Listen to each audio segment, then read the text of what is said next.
Start recording. Kubernetes is what we are learning. This is our second week of learning Kubernetes. Hopefully, with a few offline videos, I will end Kubernetes completely. We'll go on to some labs. The lab most probably is going to be us trying to deploy the code forces like application that we have made in Kubernetes. Everyone should try this. Create your own assignments, create your own way of doing this. We'll merge one of them or I'll just do it myself. But in the end, this website will eventually be deployed on Kubernetes. We will hopefully, this is in the pipelines, but hopefully do a contest here with, bounties and everything for people in the cohort. We might do weekly contests based on DSA classes. We have created a schedule over the next 3 months for DSA classes with, actionable. I have been unmuted for a while or what? Never mind. Okay. What I was saying was, okay, we will be probably doing contests here. So, we have to deploy this in Kubernetes so that we can scale it easily, yada, yada, yada. So, this will be the lab for this week. Before we get there, we need to understand all of these volumes, persistent volume claims. You don't need generally because you don't have persistent volumes usually in Kubernetes. You don't deploy databases in Kubernetes basically. You can if you want, but usually you don't. But still we need to go through this once and understand why you need it. Before that, let's go through config, max and secrets. If you do not know any one of these, today's class might be a little hard. You definitely need to know all of this. I repeat, you definitely need to know all of this, the things that we covered last week. This part, even if you don't know, it's fine. You can try to chug along. But if at some point it feels like there is some prior knowledge needed, feel free to skip. With that, let's get right into it. Let's understand secrets and config maps in Kubernetes. Until now, Kubernetes, we have tried to deploy a few applications. We have created a Kubernetes cluster, put some nodes in there, put some pods running Nginx, maybe our own backend over there, created some deployments that let you create replica sets that create pods for you and expose them using services. This is what we did last week. Yesterday, I introduced something called ingresses, which are very similar to services, but they give you some benefits on top of them. Specifically, 2 types of ingress controllers we went through: Nginx ingress controller and traffic ingress controller. I sort of introduced, we weren't able to get to it. There are many ingress controllers that exist that you can use to expose your application to the world. So, what is a very quick overview of how does Kubernetes work? How will we deploy our final applications in Kubernetes? We will create a Kubernetes cluster. How do you create a Kubernetes cluster, Harkirat? Every cloud provider has a Kubernetes section today. There are very big companies that are built out of, we only support Kubernetes. You can't even create raw VMs on our cloud provider. We are a Kubernetes provider. So you will find a lot of cloud providers only for Kubernetes also. And all big cloud providers, be it GCP, Amazon or Vultr, they have, this section called Kubernetes where you can create a cluster. I already have one cluster running. Each cluster has multiple machines running. What is a cluster? Bunch of machines. My cluster has 2 machines running right now. In there, you deploy what are called pods. So this is a node. This is a cluster, and inside the node, there is a pod. The pod runs your container. If you remember all of this from last week. If you don't, then, again, need to refresh from last week. This is what general Kubernetes architecture looks like. This container that you run is similar to a Docker container. Forget Kubernetes for a moment. If you were running Docker, how would you run a container on your machine? You would do docker run container _ image. That would start a container on your machine. Similarly, you can do the same thing over here by doing something like kubectl create image _ name. Now, one thing that is true for Kubernetes and for Docker as well is this rule of thumb that I've written at the end. Don't bake your application secrets in your Docker image. Bake is a new word. What does baking mean? It means putting.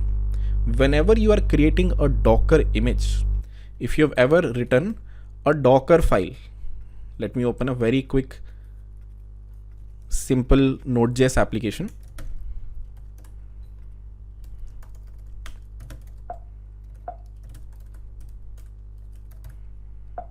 Simple Node app. I have a very simple Node.js application. It has a package.json, it has an index.js, and it has a Docker file. Let me open it in Visual Studio Code so it's even easier to look at.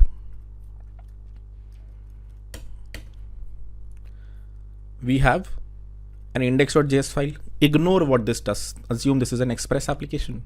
We have a Docker file. Notice I have not put any env variables here. Here env database URL is this, some production URL of mine. Even in my index.js, I have not done export database underscore URL equal to some hard coded production URL. You should never do that. Whenever you are creating your Docker image, this should not have env variables, secrets, configuration variables like metrics, poll, interval. Okay, how often should you be polling, let's say, metrics from someplace else? Assume some secrets and some configuration variables you should not put here. Arkira, then where will I put it? We will see. But your image, if I run docker build -t image underscore name dot, this image that is being built, this Docker image that is being built, should not have any env variables, any environment variables. Now, what are environment variables, Sarkirat? If you don't know, let me do a quick refresher. Whenever you write Node.js applications, even Golang applications, even Rust applications, the concept of environment variables comes into the picture. What does it say? Environment variables. Here, wherever I am running, if I run node index.js, one second. Hello.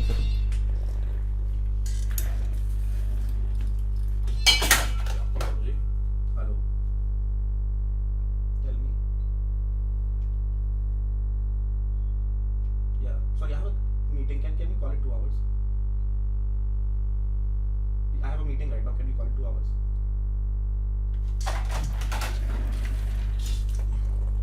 Sorry about that. I do apologize. Alrighty, back to work.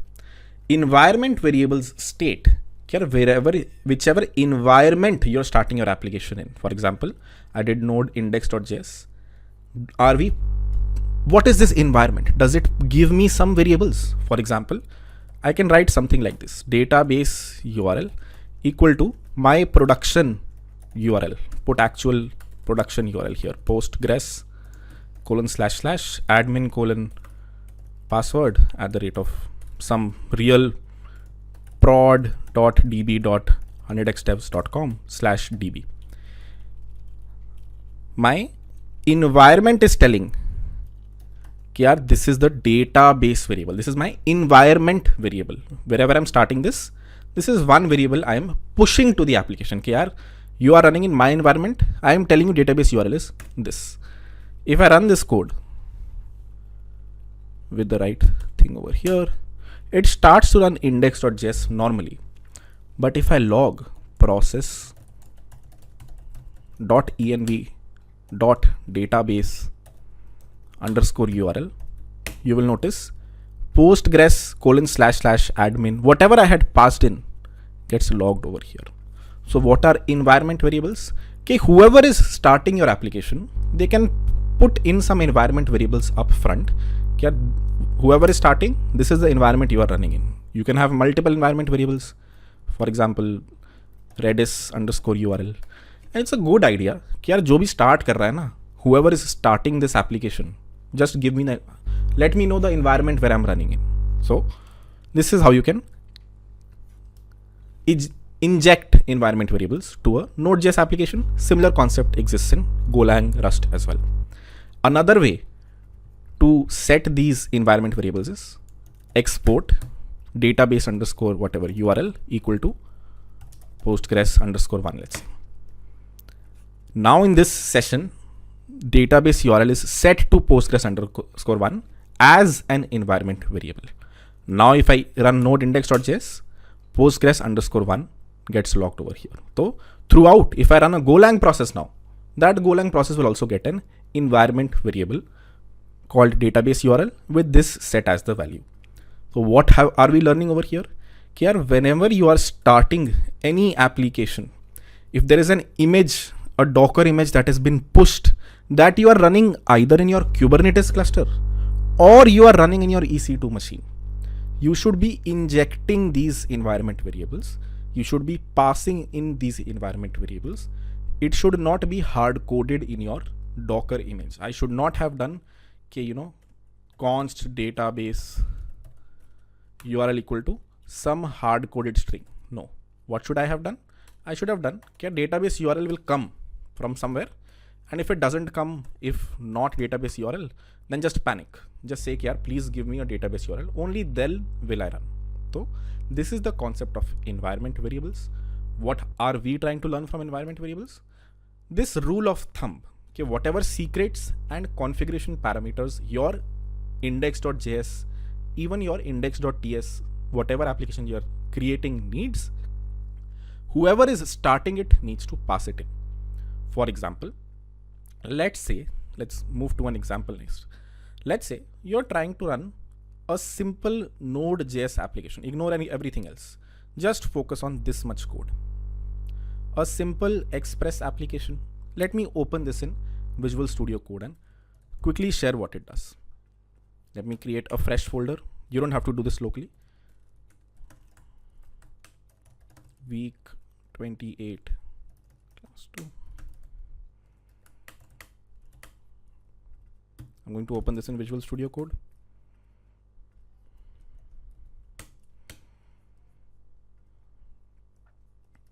Initialize an empty package.json npm init-y. Initialize an empty tsconfig.json. Create an index.ts file where we'll be writing all of our code. What does the code say? The code says, after I install all the libraries,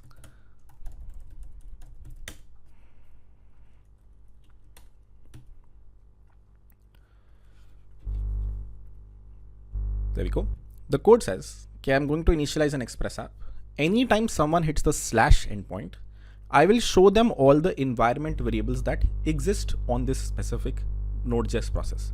Now, of course, you shouldn't ever do that. You should never let your end users see your production database URL. We are just doing this to test things out.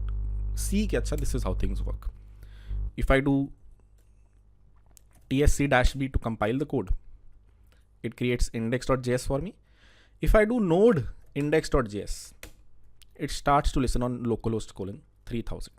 Have I passed any of these environment variables yet? No, I haven't. I did not write database underscore URL equal to something and then node index.js. I simply wrote node index.js, which means none of these have been injected by whoever is starting the application. Environment variables aren't injected yet. If I run this and go to localhost :3000, it says, empty array. I don't have any environment variables. What is the code again? The code says const env variables equal to an object where database URL is process.env.database URL. Now this is undefined, and hence this becomes undefined. This becomes undefined. The whole object has keys which are undefined. When you send that over the wire, whenever you stringify that, it doesn't create, database URL undefined over here. It just ignores the keys that are undefined. It ignores all of these keys, which is why the final thing that you see over here is an empty object. No environment variable was passed in. Let me pass in a single environment variable, database underscore URL equal to Postgres underscore URL, let's say. Now if I run this, it says, it was able to find the first injected environment variable. If I started with 2 environment variables, cache underscore size equal to, then it shows 2 environment variables have been passed in. So what are we trying to learn here? Whoever is starting needs to pass the environment variables. Harkirat, is the same true if I'm starting a Docker image that is running this? Yes. If you containerize this whole application, if I add a Docker file over here, finish this Docker file, deploy this to Docker Hub. I've already done this, thankfully. There is an image that exists on Docker Hub, which has this code and some extra code already deployed on Docker Hub. How did I do it? I created a Docker file kr from node 20, wrote all the code, working directory is this, copy over this, run npm install, copy the rest of the code, and then whatever, node first run tsc-b, and then node index.js, something like this. I wrote a complete Docker file. I built this Docker file. I pushed this over to Docker Hub. This is the image on Docker Hub. Even when I'm running this, if I run this locally, let's see, Docker run 100xdev/environment variable or env backend. What is the port mapping I will be using? Where is the container running finally? The container is running on port 3000 over here. So what port mapping do I need to do? 3001:3000, let's say. Okay, my Mac machine's 3001 port should take me to the containers 3000 port. If I run just this, what would happen? Again, the application would start. Again, all of this code would begin to run. But would there be any environment variable existing over there? No, because I haven't passed one in yet. If I run it like this, -e database underscore URL equal to 123, and then run it and go to localhost 3000 and 1, you will see database URL is injected as an environment variable. So this is how you inject environment variables, not just in simple Node.js applications, not only when I'm running. Let me quickly open another terminal. Not just when I'm running node index.js. I can inject an environment variable when I'm starting a JavaScript file raw. I can inject an environment variable when I'm starting a Docker image. And similarly, whenever I'm starting a Kubernetes pod as well, I can pass in environment variables like this. It should be the responsibility of whoever is starting the application to pass the right environment variables. It should not be baked into the image. It should not be hard coded into the image. The image should never be like, database URL is this prod underscore URL. You shouldn't have production database URLs in your source code. And these also you should allow someone to pass it in. Now this cache size isn't really a secret.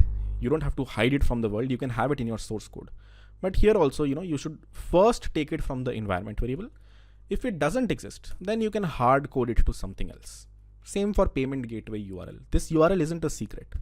You can be like, you can tell me what payment gateway to use, or I will use, Razor Pay by default, for example. Similarly, max cart items. How many, if this is an e-commerce website, how many items can a user add in a cart? Either tell me as an environment variable, or I will hard code it. I will fall back to something like 20. So these are environment variables. This is how you use them in a Node.js application. And the rule of thumb says, always pass them in whoever is starting it. If there is a Docker image that has been pushed, if it is being started in a Kubernetes cluster, pass in the environment variable. Running in a Docker environment, pass in as an environment variable. How do you pass an environment variable in a Kubernetes cluster is the next question. Docker image, though, it was as easy as doing a -e and passing in the right environment variables. In case of Kubernetes, you can pass it very simply also, or you can use config maps and secrets to pass it in. Now, config maps are used for things like cache size, payment gateway URL, things that are not secrets that, even if people are able to see, that's fine. But secrets, this other thing that we're learning about, as the name suggests, are for things like these database URLs that you don't want to expose to the world not just the world, even your Kubernetes admin team, you want to hide it as much as possible. So all your secrets are put here. all your non-secret configuration parameters. What is this? This is a configuration parameters. It configures your application. Here, what should be the maximum cache that we should store? What should be the maximum cart items that a user should be allowed? So these are configuration parameters that are non-secrets. These should be stored in config maps. Let's understand how can you create a config map and how can you use it in a Kubernetes pod that you're starting. Config map is very similar to a pod. It is a API resource in Kubernetes.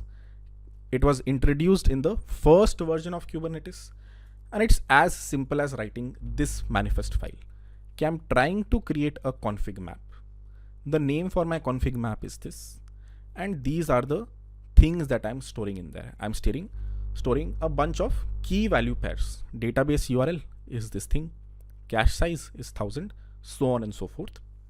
If you look at it, these are the environment variables that I eventually need over in my Node.js application. Now you might say, here, these are small database URL, expected thing here is big. Yes, we'll see how this lowercase database URL gets injected as a uppercase database URL. Firstly, we need to create a config map in our Kubernetes cluster. Now I already have a Kubernetes cluster running. If you do as well from yesterday, that's great. If not, quickly start one. You can start one in Vultr or start one locally as well for secrets and config maps. Locally should totally work. For me, I have this Kubernetes cluster running on Vultr. I also have my local Kubernetes config pointed to it. If I open Visual Studio Code and run kubectl get pods, you will see I have some pods running in there. If I run kubectl get nodes, you will see I have 2 nodes in my Vultr server running. What do I have to introduce here? A config map. Do I already have a config map? I have 2 config maps from before when I was testing this. Let me delete them. Delete.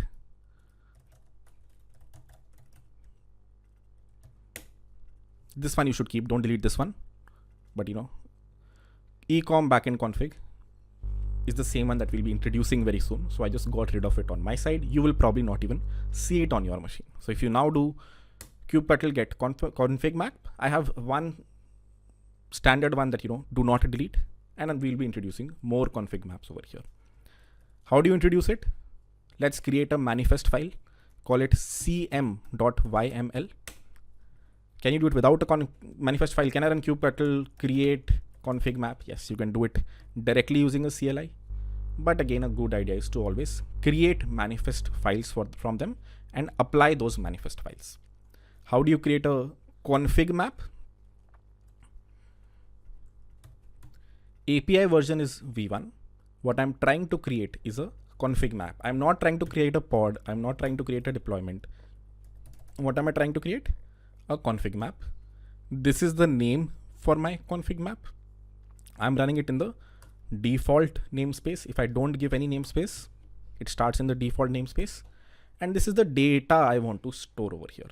5 key value pairs, non-secret key value pairs. None of this is extremely secret data. You might say, okay, database URL is secret. Look at the database URL. Doesn't look very secret to me.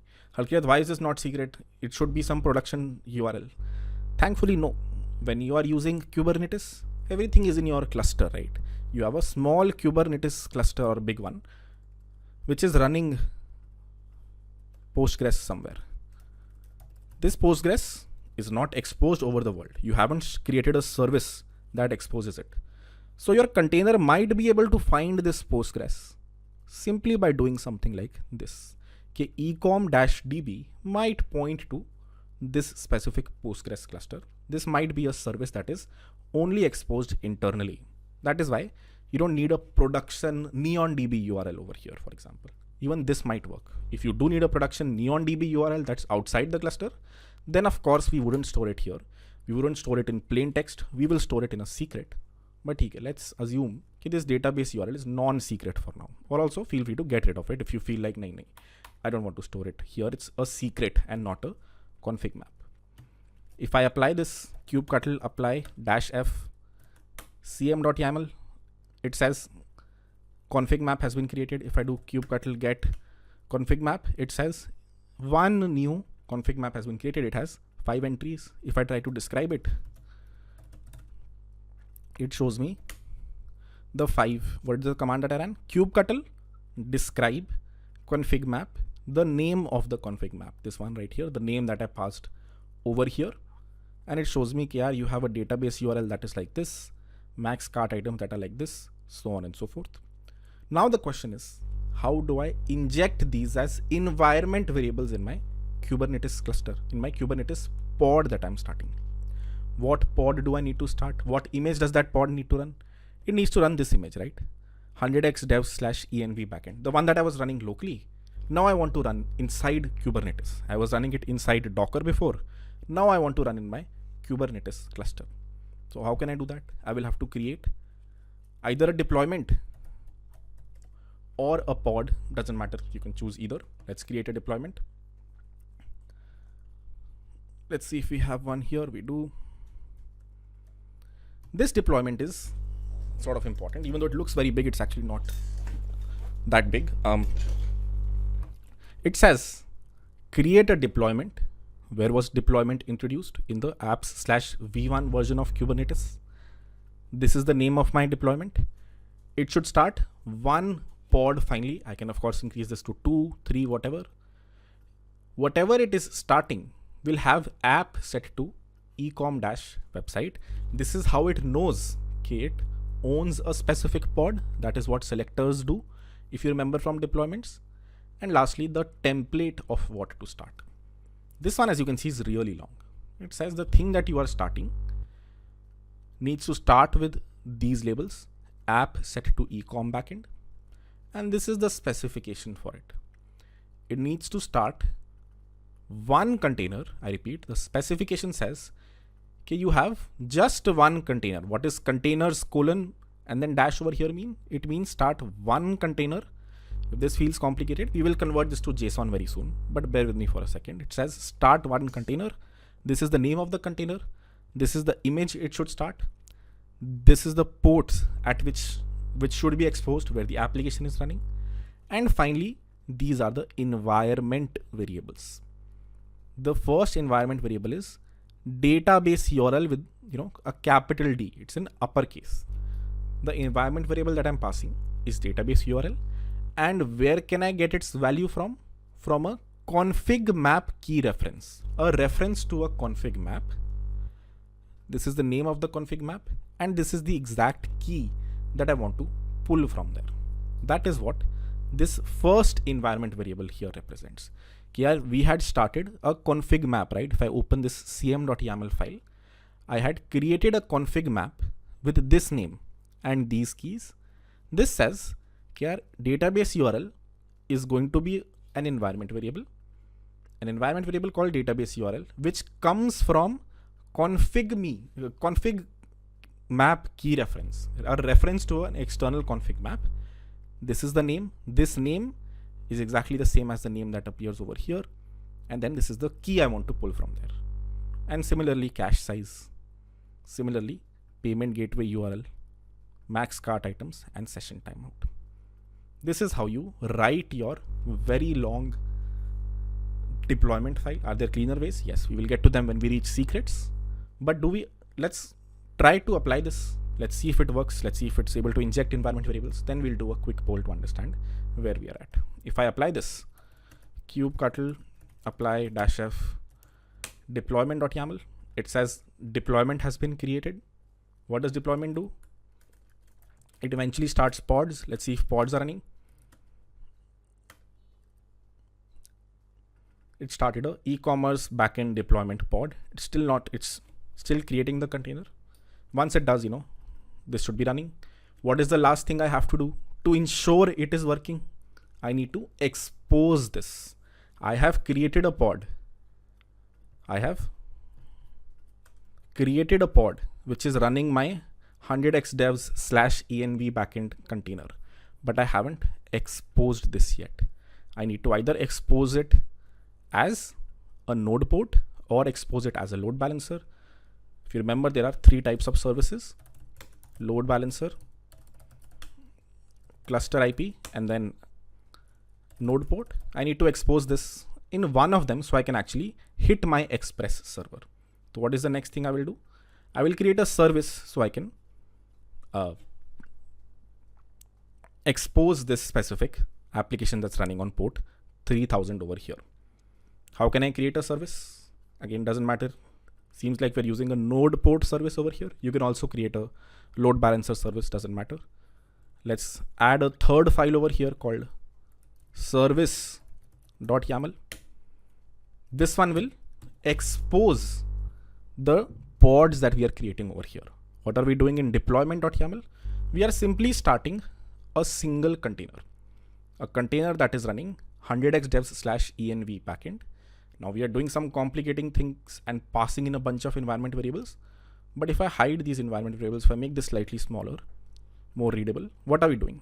We are starting a single container called ecom backend, and we are creating one replica for it. What do we have to do next? Expose it. I've created a simple service. What does it say? Okay, you are a node port service. Your target port is 3000. Your node port where you're running is 30,007. Where are you running? You're running on the node on port 30,007. Node port runs on all nodes, if you remember.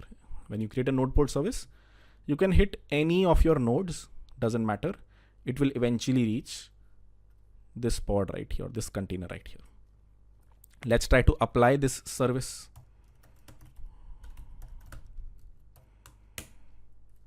It says service has been created. Let's try to go to, first let's see is our pod running now.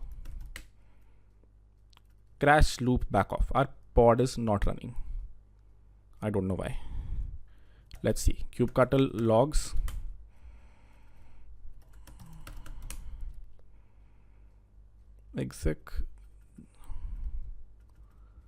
exec format error. What image are we running? Let's see. Some mild live debugging here. 100x devs/env -backend. Container port is 3000. kubectl describe pod successfully pulled image.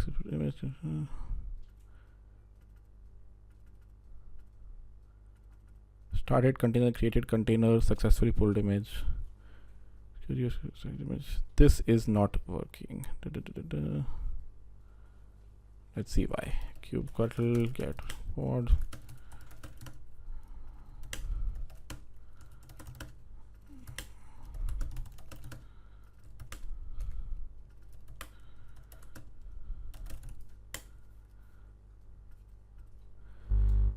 Something is wrong here. I started a pod. It is not working right now. I don't know why. We will have to debug this together. Get pvc. I'm just cleaning my Kubernetes cluster. Delete.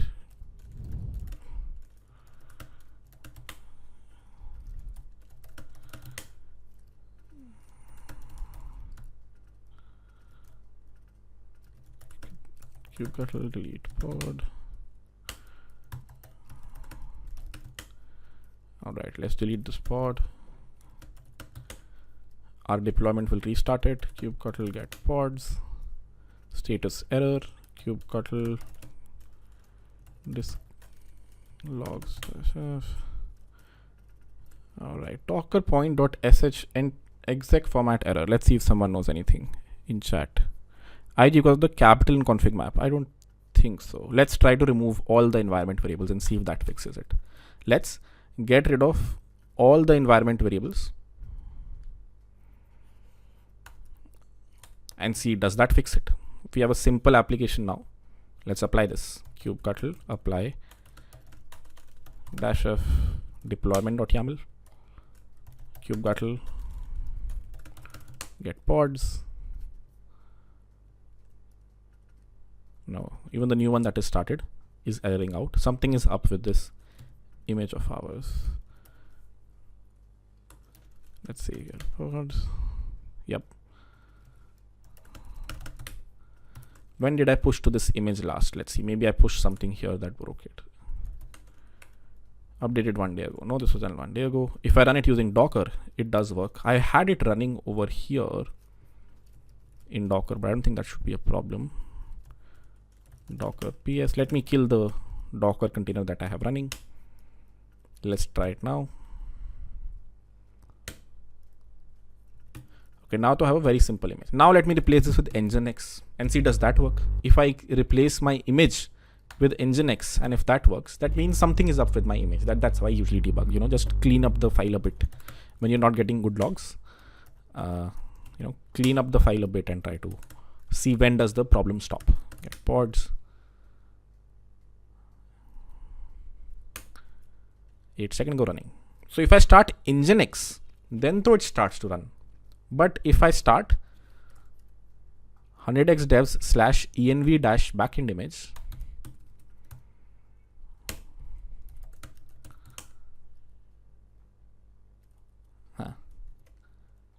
then it errors out.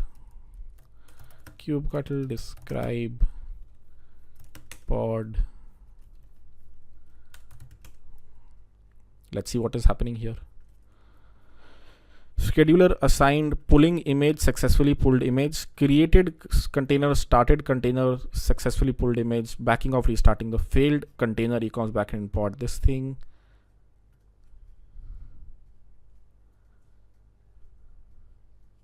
Let's see if someone has anything. Opening Q&A. The image crashes immediately after it runs for the first time. Might be because of environment variables. We got rid of all the environment variables. I'm opening chat if someone. I built this image for ARMS. Yeah, that's probably it. No, I've tried running this before, but I was running it locally. Ooh, that might be it. That might be it. I built this image incorrectly. As in for a different architecture. I built this image on my Mac, but I'm now trying to run it on a Linux space or like a different architecture machine. What I can do is I can do one of two things. I can start a cluster locally. Let's see if that fixes it. That should fix it. And then we can also try rebuilding the Docker image. Akash gave me the command to do it. So let's rebuild the Docker image as well. We can try either one of them works. You will see this from time to time. If you build a Docker image on your Mac machine, some of you, if you're on an Ubuntu machine, in fact, let me try this out. That might do it. Let me open an Ubuntu machine of mine. Let me open an Ubuntu machine of mine. And here, if I run the same image, docker run 100x devs / what was it called? env -backend.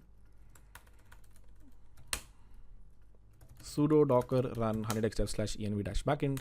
Let's see if it works here. This is an Ubuntu machine. Let's see a Docker image that I compiled on my Mac machine. Does it work over here?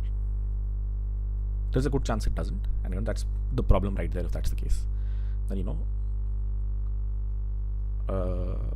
yeah, you have to do this from time to time. If you compile it on a certain type of architecture, it might not work on a Windows machine or, you know, a Linux based machine. Let's see.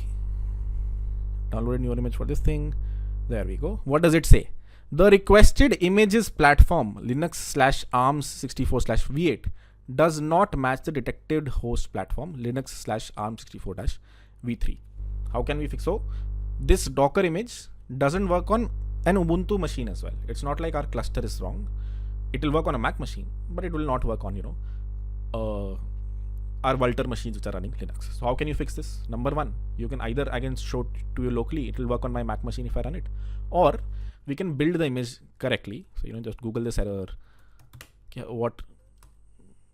This usually happens on Mac. There we go. This is the extra flag that you need to add when you're building the image. Now, how do I build the image? For that, I'll have to find the code. I don't know where the code for this exists. I can just rebuild it, I guess. So this is the code that I had just written. This is the Docker file for it. Let me rebuild this Docker file. 100x devs / env -backend and pass in this -- platform Linux ARM 64 -t dot, and there we go. उल्टा हो गया. All right. Now this image should not work on my Mac machine, but should work on a Linux machine.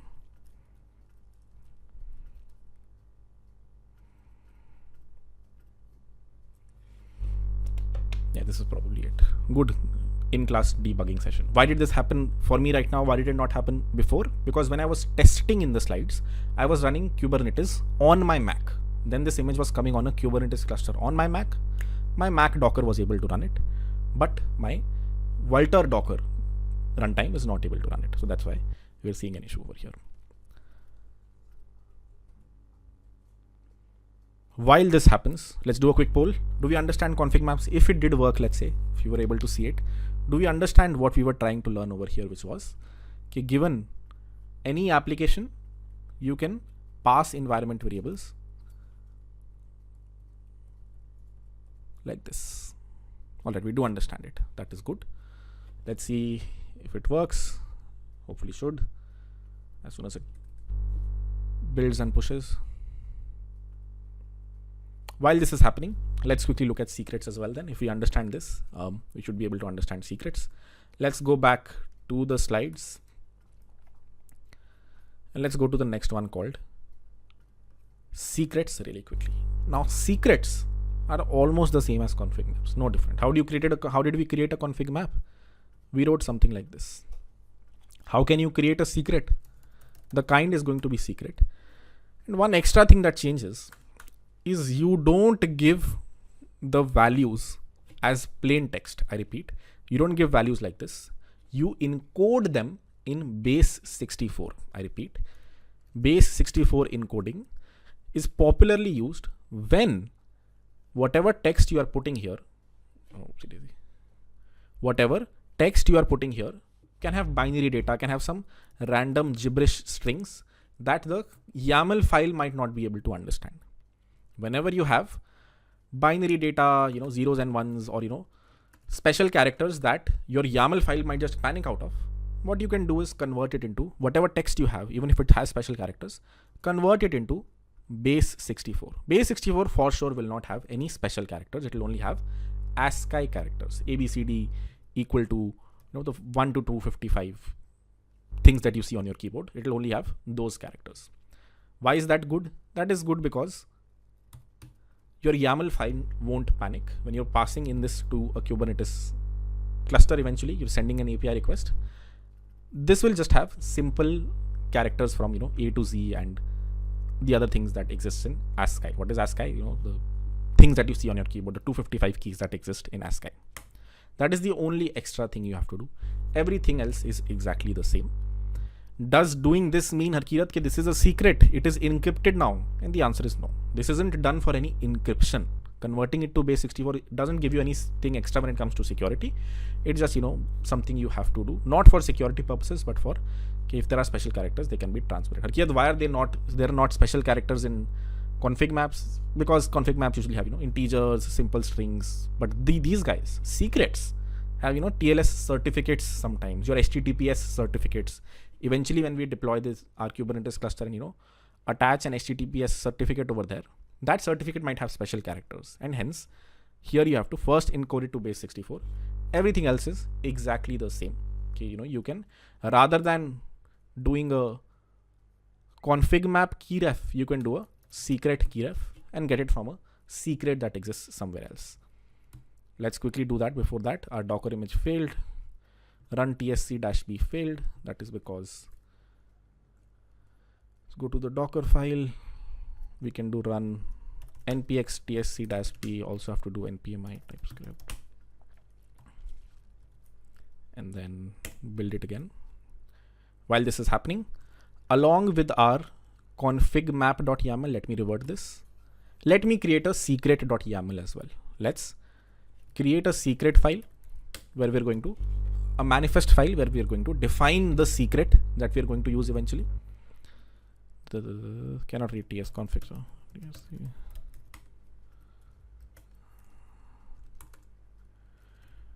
So what is happening is I should copy everything else first.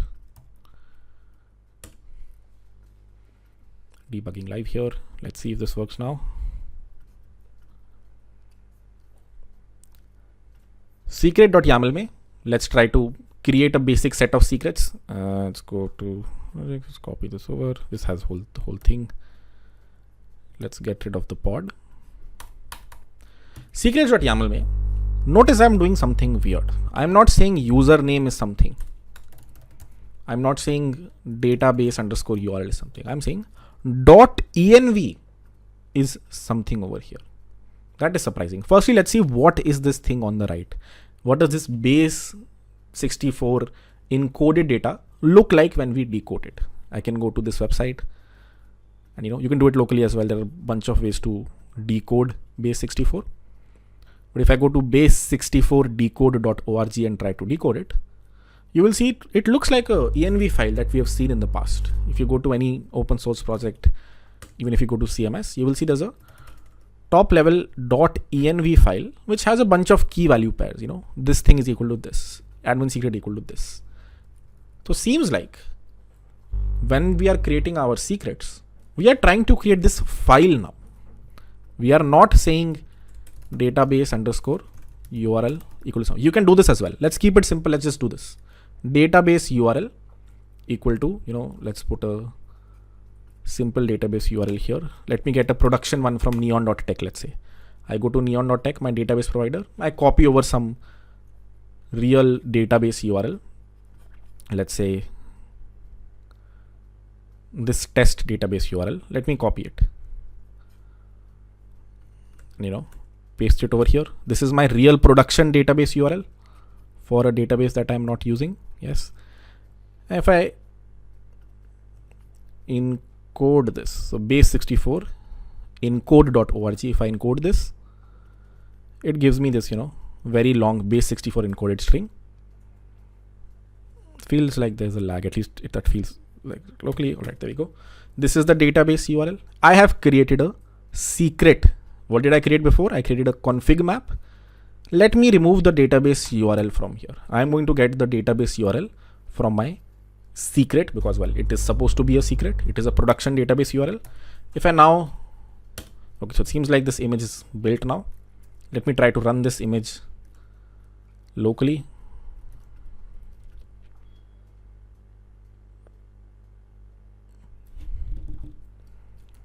Docker run this thing, and it gives me a warning.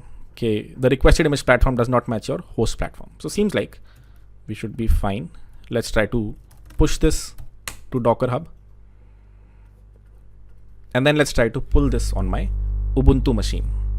If it works on my Ubuntu machine, it will hopefully work on my Walter cluster as well. While this is pushing, I have created the secret. I have created my config map. Let me update my deployment to get everything from config maps. But where will it get the database URL from? It will get it from my secrets, because a database URL is something I want to store in my secrets. Everything else I want to store in config maps. All of this is non-secret data. This over here is secret data. What is the name of my secret? The name of my secret is .file-secret. What is the key over there? It's database underscore URL. So now I have a slightly better deployment where I'm getting secrets from my secret store. I'm getting config parameters from my config map. I was able to push this. Now let me try to apply this deployment, which is getting 100x devs / env backend. Hopefully that has the right image over there now, an image that can run in a Linux environment. Let's see if it happens. kubectl apply -f deployment.yaml. This is probably called something else. Secret map keyref. What is it called? Secret keyref. That's, of course, it's called secret keyref. Let's apply it. It says deployment.yaml. Let's see the pods. And seems like it is running. We have a pod running over here. Let's expose this via a service. Oh no, this is 13 minutes ago. That looks wrong.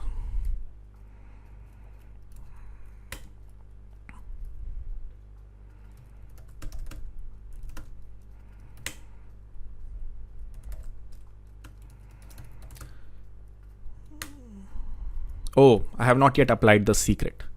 I created this secret file. I forgot to apply it. A secret does not exist currently. So what can I do? kubectl apply -f secret.yaml. I totally forgot to apply this secret file.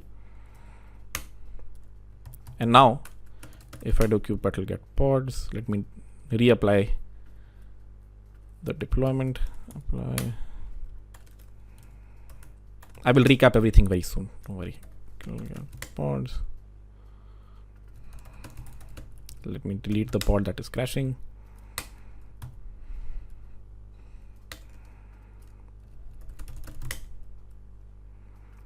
This one's terminating. How many deployments do I have? Okay.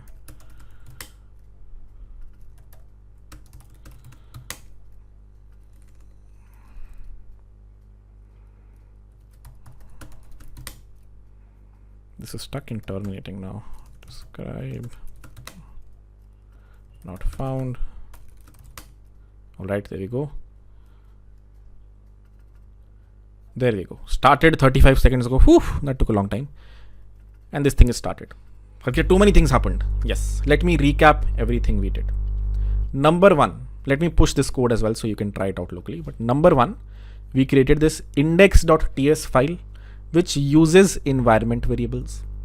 Number two, we created a Docker file for it so that we can containerize this application.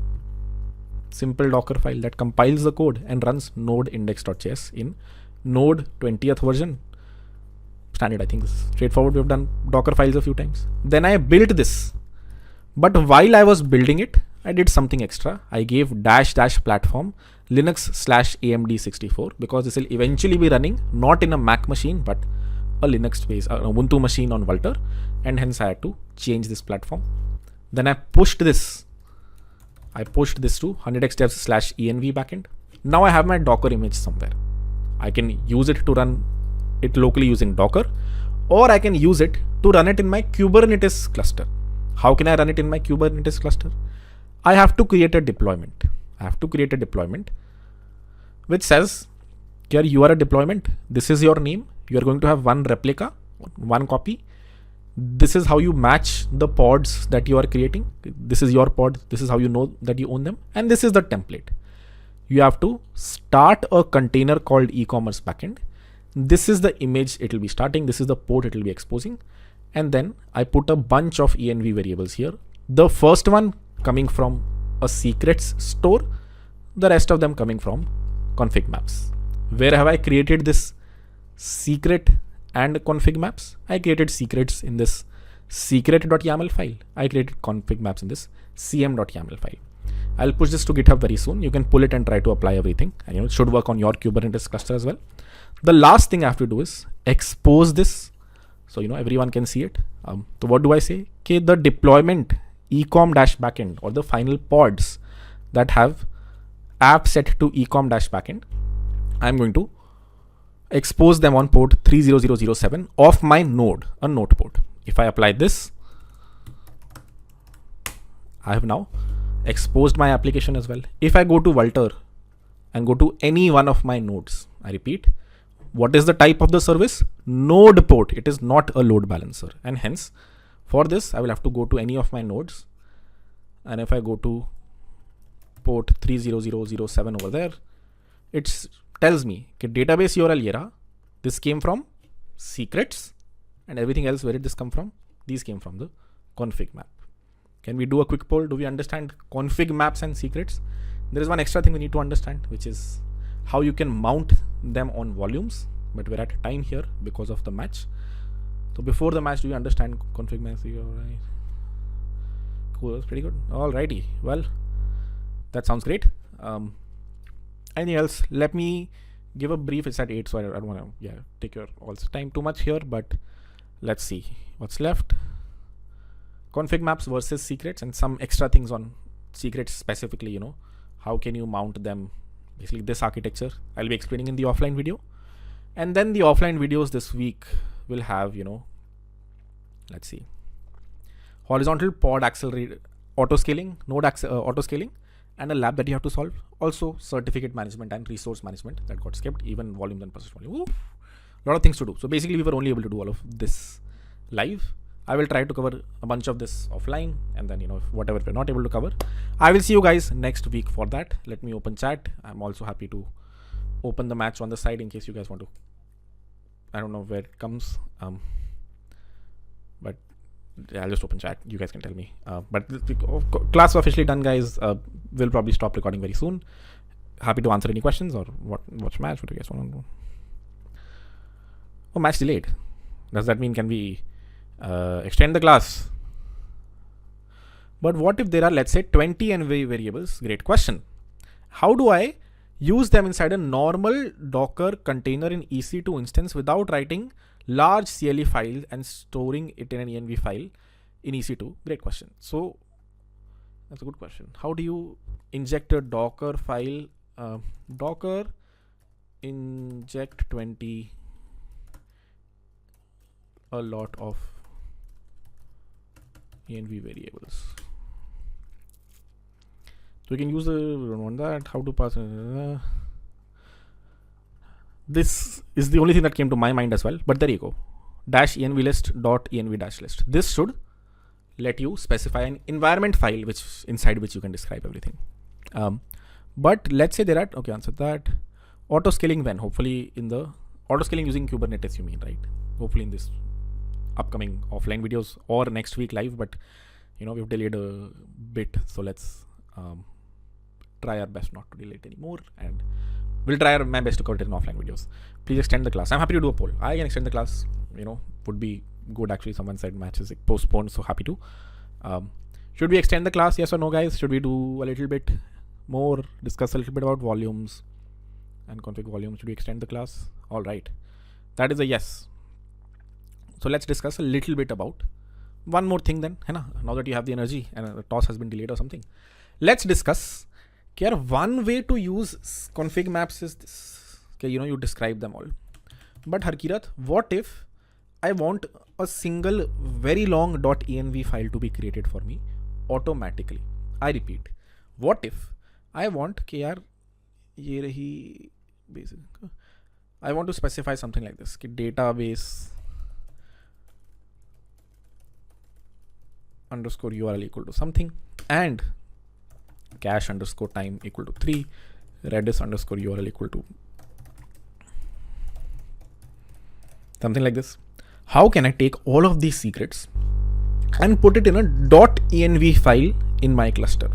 I don't want to inject them like this. One more thing about Node.js is, either you can do this, when you're starting an application, node index.js, you can either pass them in like this, database underscore URL equal to something, node index.js. This is cool. Or you can create a top level .env file. You might have seen this from time to time, a .env file, where you can define your database URL, cache size, whatever you want. This is why most repositories that you see on the internet have a top level .env.example file. Now, why do these guys have .env.example and not .env? Because this is an example environment file. You don't want to commit .env to GitHub ever. Why, Kirat? Because a lot of times when you're testing locally, by mistake, this .env is from where your Node.js application will actually pick environment variables. It will actually be like, acha, database URL, it will actually pick it from here. It does not pick it from .env.example. Ye to bas example, right? So, when you're testing locally, you might by mistake put your prod underscore URL here and forget and commit it to GitHub. To avoid this altogether, you usually have .env in your .gitignore file. Ye to ignored hi rahega. This to will never reach GitHub no matter what. You have a .env.example. Whoever is starting the application, please copy this and put it in your .env and then start the application. So common practice across all projects is there is a top level .env file where you put all of them. Question is, how can I do this in Kubernetes? How can I in Kubernetes I can put a .env file over here? Let's see how to do that. First thing you have to do is, if you do want your Node.js application to pick things from the .env file, this thing right here. You have to you can introduce a new package. You can totally write code yourself. I'm going to fs.read file. I will read .env and then get all the environment variables from there. Or I think in the new Node.js version, it just automatically picks it up as well. But the common way to do this was use this library called .env. I repeat, if you go to .env npm, this is an npm module that, as you can see, it lets you. .env is a zero dependency module that loads environment variables from a .env file into process.env. It loads environment variables. What does zero dependency mean? It means it doesn't depend on any other module. Why is this good? Because you put a lot of secrets here.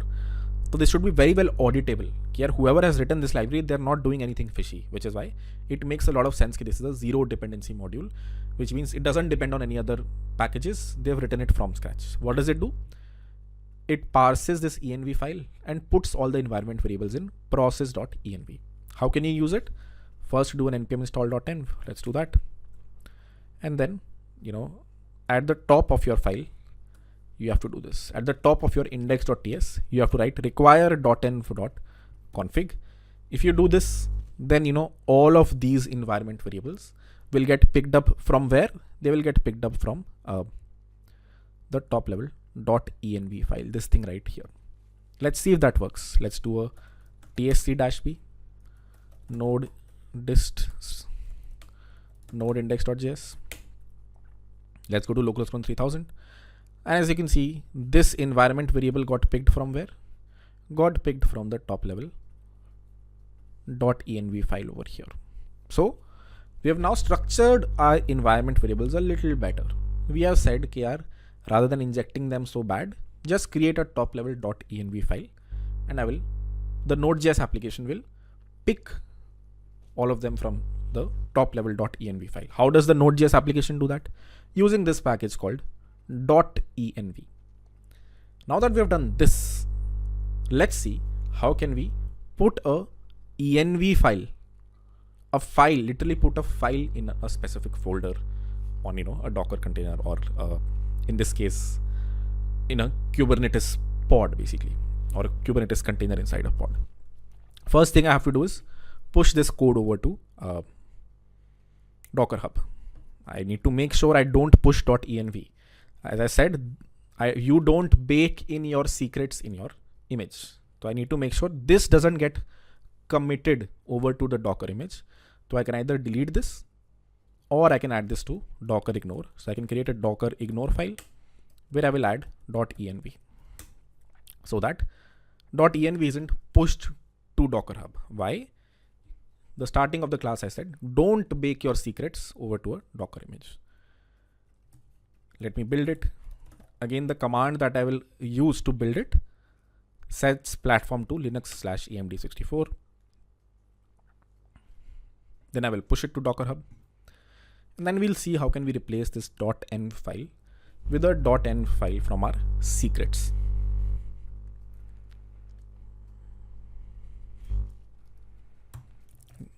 Let me push this.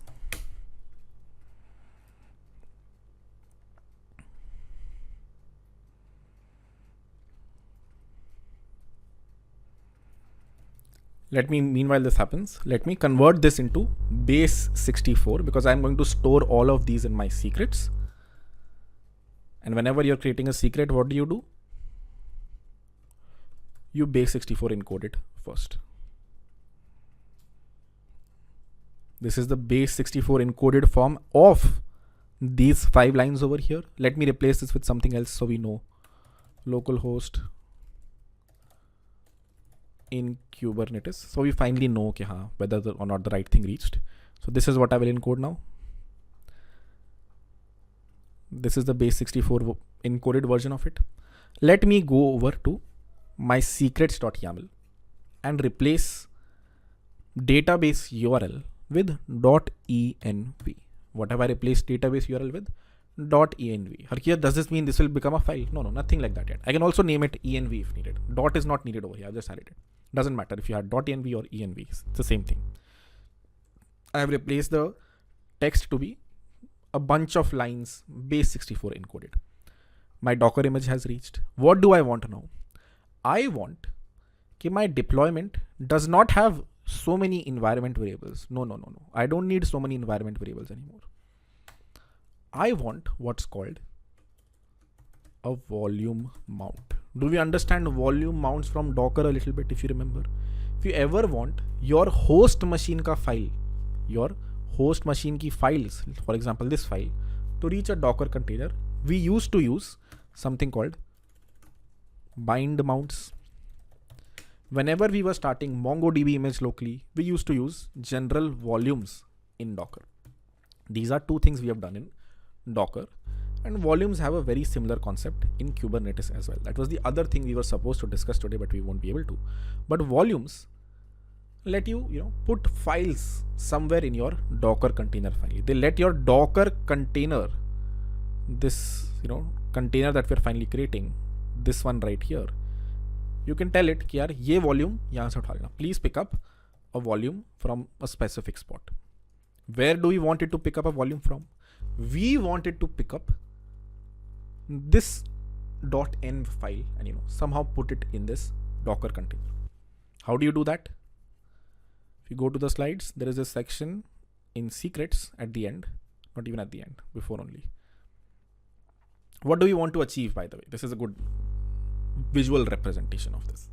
We want, if this is our Kubernetes cluster, it starts a pod which starts a container, and inside this container, in some folder, I want the .env file to be put. Now this .env file exists in my secrets, but I can mount it as a file to a folder in my container. That is what we want, right? We want a .env file to come and somehow get put somewhere in my container. How can you do it? By using volume mounts. Let's look at the final pod. What does it say? The container that I'm starting, create a volume mount on it. The name of the volume mount is env-file. It is read only, and this is where I want to mount it. Now for us, of course, this folder will be something else, but other than this mounted path, what do we want? Kya ye jo container hai na, this container, please create a volume mount over there. Create a volume mount. This folder has this .env file. Where does this volume mount come from, Harkirat? It comes from this volumes section. This section and this section are highly correlated. Let's see how. Let me bring this to Visual Studio Code.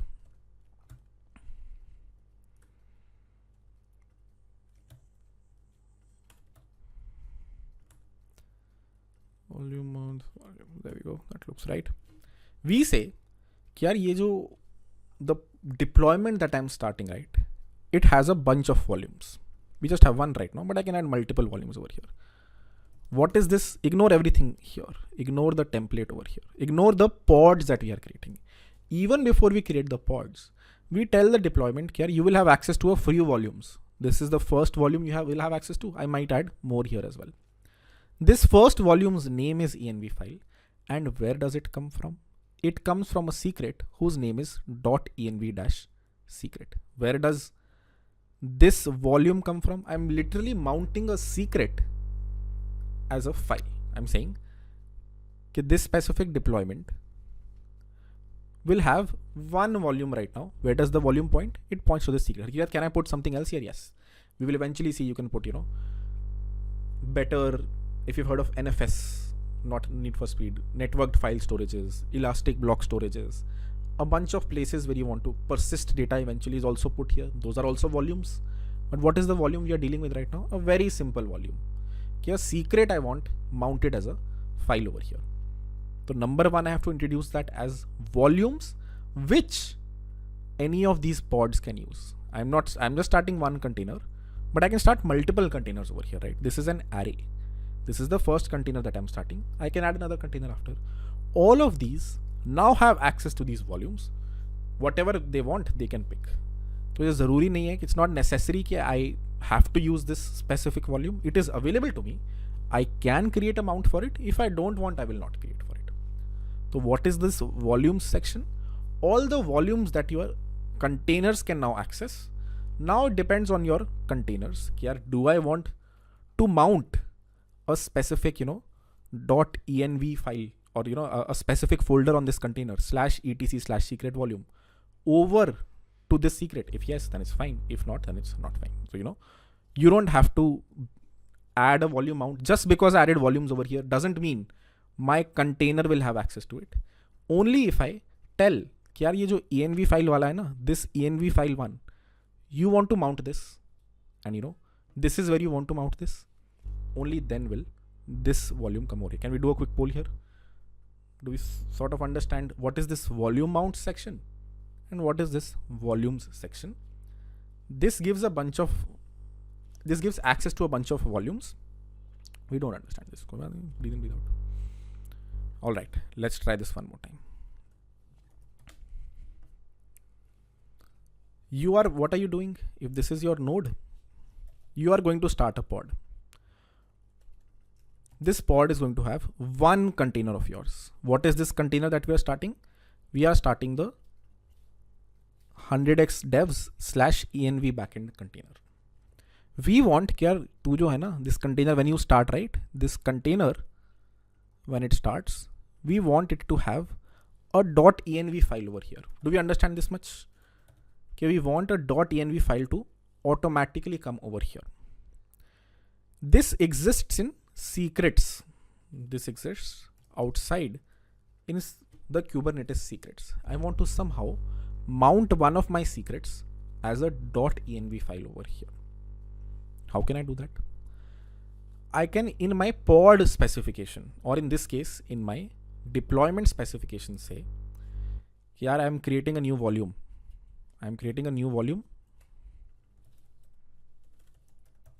This volume will have everything that you see in this secret. What did this secret have? It had .env, which pointed to this, which means it had a .env file, which will have these contents.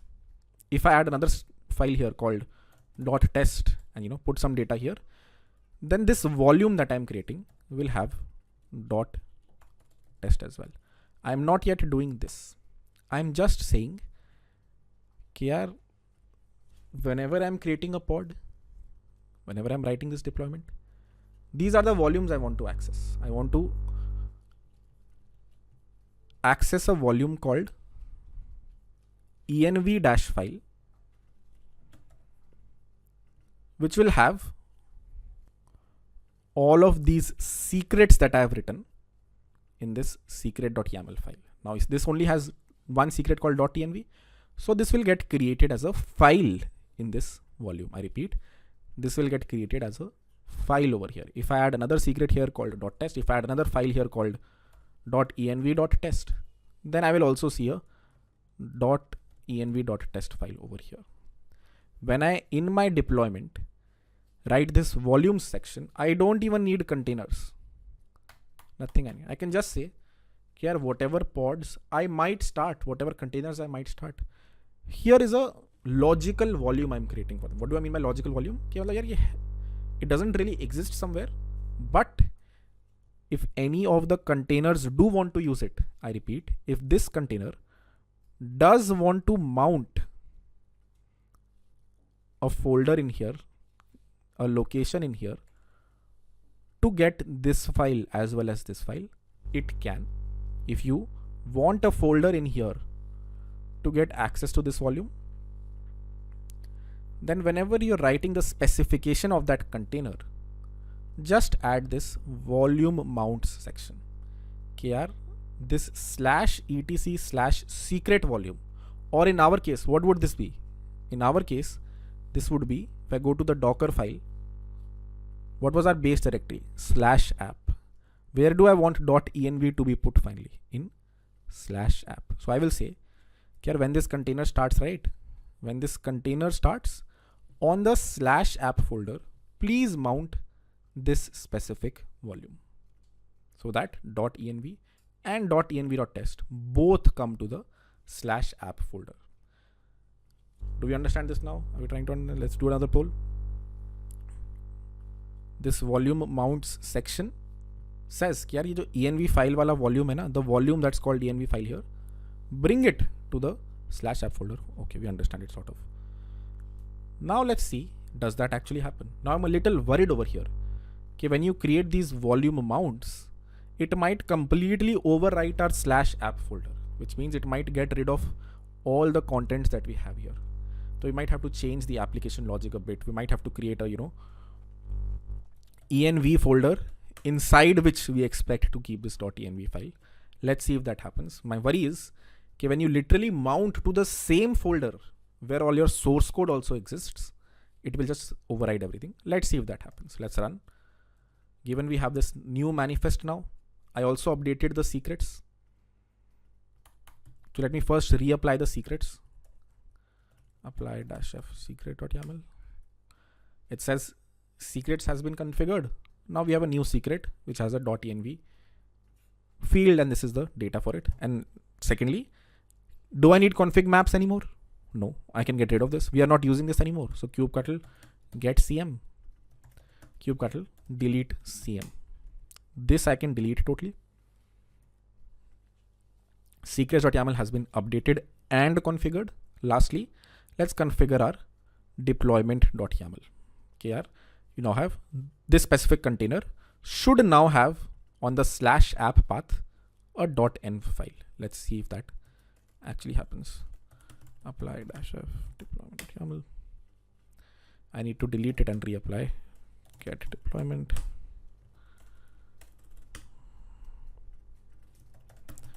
Delete deployment. Apply it again. Spec.volumes. Some indentation issue here.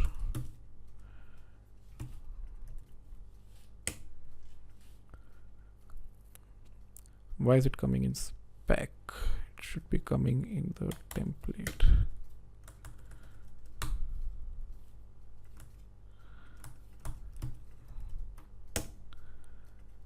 Let me just copy this. Some indentation issues here. Let's see.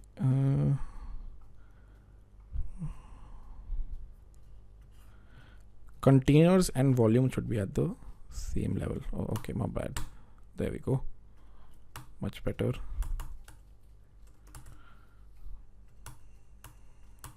There we go. Spec.template.spec .template.spec volumes. Is there a different way to do it using deployments? Let's just create a pod really quickly. Let's not create a deployment. Let's, even though I'm sure if I open chat, someone will tell me. Can someone tell me in chat what am I missing? Indentation आगे पीछे का कुछ issue है. Or not. Secret name dot file secret. I will replace that. Let's see. Secret.yaml. No dot file secret. That looks right. Secret name indentation. Ah, fuck. Of course. My bad. Let's try that. Okay, there we go. Thank you guys. Kubectl get deployment. It's starting. Kubectl get pods. Container creating. Error. Yeah, I think the thing that I was worried about happened. Okay, /app got overridden completely with this secret. The real application code also got overridden. Let's change this to /app/.env and try that. I don't know if this will work either. This will probably create /app.env.env, but let's try if that fixes it. Pods, container creating, running. There we go. Let's try to go into this container and look at the folder structure a bit. Kubectl exec-it. So what did I do? I got the pods. I know that my pod is running finally. I had to change this mount path. Now I want to see where does my secret exist. This secret that I had, these key value pairs. Where in my folder structure do they exist? Let's kubectl exec, a new command I'm introducing here. Similar to docker exec, you can go inside a Docker container. You can do the same thing here. Kubectl exec interactively the pod ID /bin/bash And now if you look at /app folder over here, it has a .env folder which has a .env file, which has all of our files. So our file did reach, it just reached the wrong folder. How can we make it reach the right folder? I don't know. Most probably what I would do is I would tell .env to pick this from .env/.env from here. That's what I would do. I'm sure there's maybe there's an easier way to do this as well. Shoving this in the right place, or maybe /app/config and replace this with /app/config/env. Let's try that. Docker build. I hope you understand what the problem is. The problem is, okay, I was trying to mount it at /app. When you mount something else on /app, you literally bring that thing in /app. You are saying,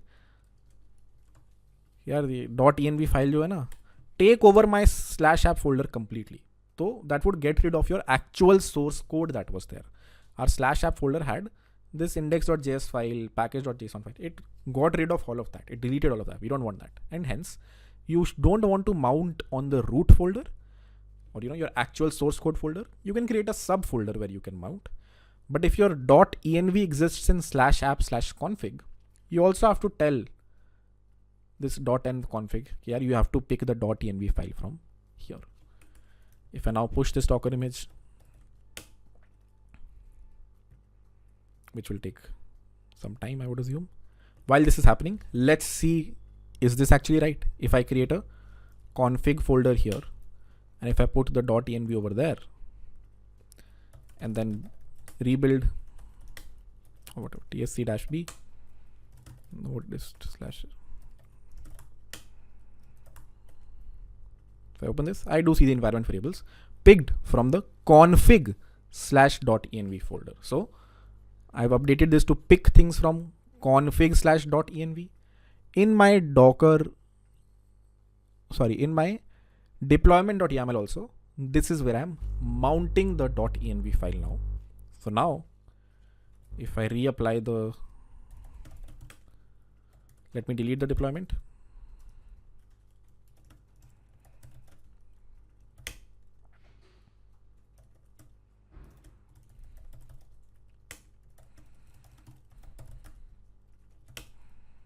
Let me reapply the deployment. Kubectl get pods.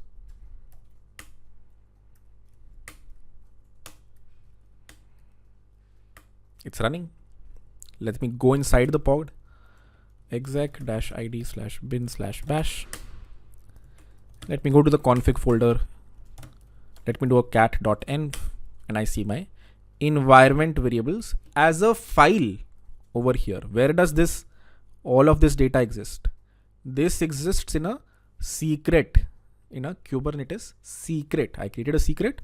Yahan pe I said .env is this. If I put something random here, .env2, and put some simple base, maybe put the same data over here, and then maybe .env or database URL and put the same data here. Let me put a bunch of these strings. Let me recreate the secret. Apply secret. Let me delete the deployment. Let me reapply the deployment. You will see all 4 of these files will be created now. In my deploy.yaml, I said here this secret .file-secret, this thing right here, कि जितने भी secrets हैं, all the keys that are there, convert them into files in the /app/config folder. So not just .env. If I write 10 things here, all 10 of these will appear as files in the final place. If I do a kubectl get pods again, and then kubectl /bin/bash and go to config, you will see cache_size. This thing also exists over here now. Database_URL. Of course, these are wrong. You shouldn't have file names called a database URL. .env2 also exists. It doesn't show up over here because it's a hidden file. It starts with a dot. But if I do a cat.env2, you will see this file also exists. Now the contents I've just repeated the contents everywhere, but if you replace it with something else, that is what you will see over here. This is how you can mount folders / files or secrets, more specifically in this case, to your Kubernetes pod or container more specifically. If I go to the website, which is, my Walter node URL :30007, I say, this Postgres URL api.razorpay.com. Where are all of these coming from now? All of these are coming from a file. I have a much cleaner deployment.yaml. If you remember the existing deployment.yaml, it had so many environment variables. But now I simply say, here all of these containers, you can use one of these volumes or many of these volumes. I just have defined one volume here. I say the first container, e-commerce backend, you are going to use this specific env-file volume, this thing right here. You're going to mount it at /app/config. In /app/config, if there is a .env file, your index.ts will pick it from there and bootstrap all of your environment variables. Are we good to go, guys? Do we understand this? We will call it here. Good thing we were able to cover this as well. Anything else that's left? No, I think that's it for config maps and secrets. You can do the same thing for config maps as well, by the way. If you, in your config maps, if you go to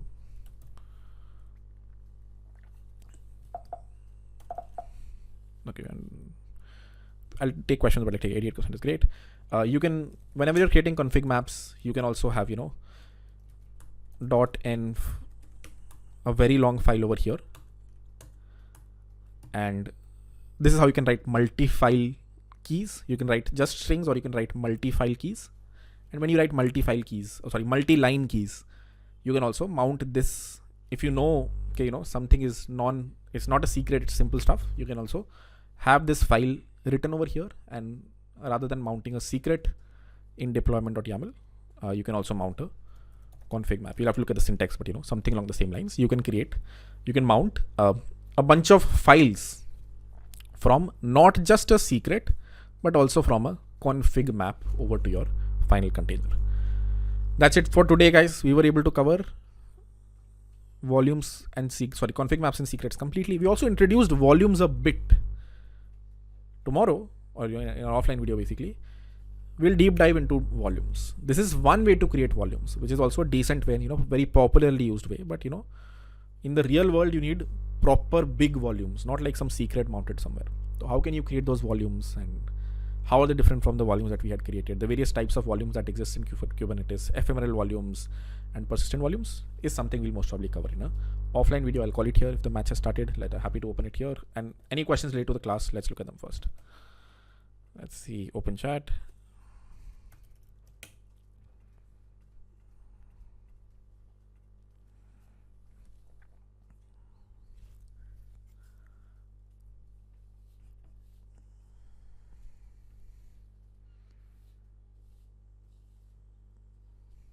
For Windows people, AK just created a image that you can try on your machine in case it wasn't working for you, and you can just use that.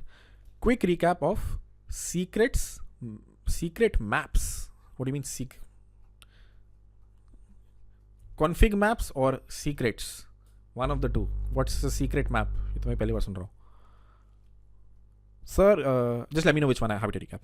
Sir, how can we set up project to automatically update the Docker image on Docker Hub whenever there are changes? Automatically update a Docker image on Docker when changes and trigger restart of Kubernetes cluster when necessary. Great fucking question. How do you do it? If you remember, we did this a little bit when we were doing the CI/CD class. It's a great question. So what you do in this case, if this is GitHub,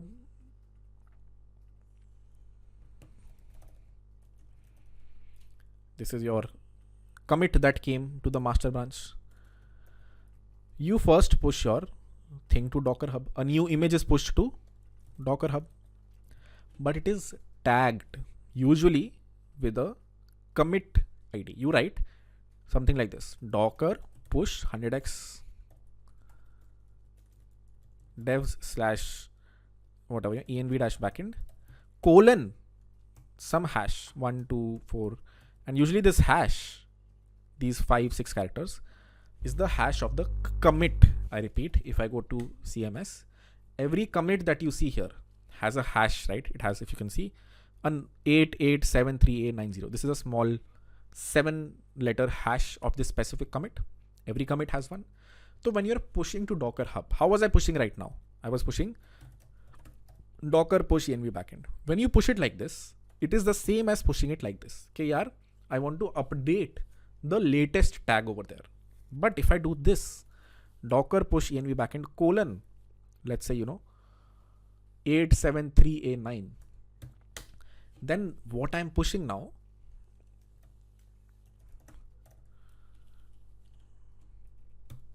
I'm sure there's a better way to do this rather than rebuilding the image, but sure, I should go with this.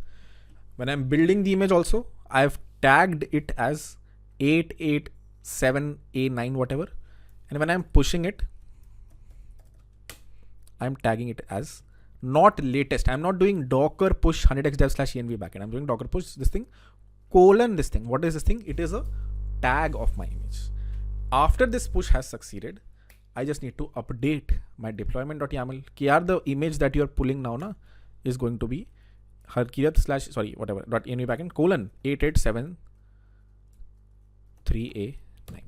And then I just have to reapply the deployment. Let me show you really quickly.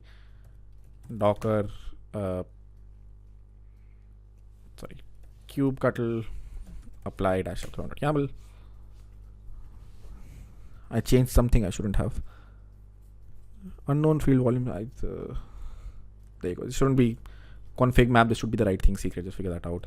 And what was the image name? I just replaced the image tag over here. Okay, this is the new tag. Reapply it, and now it will pull the new image which has your changes. So you don't ever have just this. You don't always pull the latest image. Always in production, when you have a website, you will, in your deployment.yaml file, you have a tag. Okay, this is the current version we are in. And as you push your code to GitHub, you push it to Docker Hub, you make sure you push with a tag. And once this is done, the next thing you do is you update your YAML file, your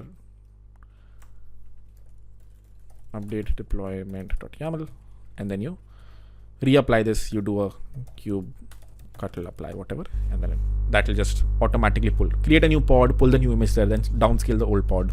Everything that happens when you change a deployment. That's a great question. There's another thing called Argo CD that makes your life even easier if you want to do this.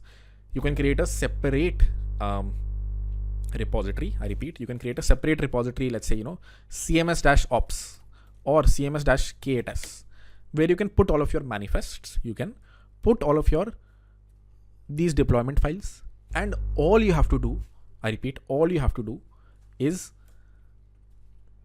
after you have pushed to Docker Hub, all you have to do is update this other repository. You have to update this other repository. Kya jo deployment.yaml thi na?